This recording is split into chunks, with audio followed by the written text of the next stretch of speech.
Hello everyone, ಎಲ್ಲರಿಗೂ ನಮಸ್ಕಾರ. ನಾನು ಈ ವಿಡಿಯೋ ಏನಕ್ಕೆ ಮಾಡ್ತಿದ್ದೀನಪ್ಪ ಅಂದರೆ, ನಾವು ದಿನನಿತ್ಯ ಮನೆಯಲ್ಲಿ ಯೂಸ್ ಮಾಡೋ ಪ್ಲಾಸ್ಟಿಕ್ ಕವರ್ಸ್ನ ಯಾವ ರೀತಿಯಲ್ಲಿ ಕಟ್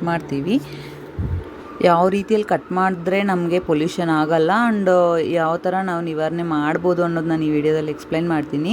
ನೋಡಿ ಫ್ರೆಂಡ್ಸ್, ನಾವು ಯೂಶ್ವಲಿ ಒಂದು ಕವರ್ನ ನಾವು ಟ್ರಯಾಂಗಲ್ ಶೇಪಲ್ಲಿ ಕಟ್ ಮಾಡ್ತೀವಲ್ಲ, ಅದರಿಂದ ತುಂಬ ಪೊಲ್ಯೂಷನ್ ಆಗಿ ಥೌಸಂಡ್ಸ್ ಆಫ್ ಕಿಲೋಸ್ ಪ್ಲಾಸ್ಟಿಕ್ಕು ಮಣ್ಣಲ್ಲಿ ಮಿಕ್ಸ್ ಆಗ್ತಿದೆ. ಅದು ನಾವು ರೀಸೈಕಲ್ ಮಾಡೋಕ್ಕಾಗಲ್ಲ. ನೋಡಿ, ಇಲ್ಲಿ ಈ ವಿಡಿಯೋದಲ್ಲಿ ತೋರಿಸ್ದಂಗೆ ನಾವು ಟ್ರಯಾಂಗಲಲ್ಲಿ ಕಟ್ ಮಾಡ್ತಿದ್ದೀವಲ್ಲ, ಅದರಿಂದ ಒಂದು ಚಿಕ್ಕ ಪೀಸ್ ಇದೆಯಲ್ಲ, ಆ ಚಿಕ್ಕ ಪೀಸ್ ಅನ್ನೋದು ಮಣ್ಣಲ್ಲಿ ಮಿಕ್ಸ್ ಆಗುತ್ತೆ.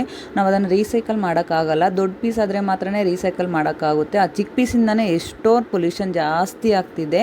ಸೊ ಇದರಿಂದ ನಾವು ಕವರ್ನ ಕಟ್ ಮಾಡುವಾಗ ಈ ರೀತಿ ಇಲ್ಲಿ ತೋರಿಸ್ತಿದ್ದೀನಲ್ಲ, ಈ ರೀತಿ ಕಟ್ ಪೀಸ್ ಅನ್ನೋದು ಸಪ್ರೇಟ್ ಆಗಲ್ಲ. ಇದರಿಂದ ನಾವು ಈ ಪ್ರಾಬ್ಲಮ್ಗೆ ಸೊಲ್ಯೂಷನ್ನು ಮಾಡ್ಬೋದು.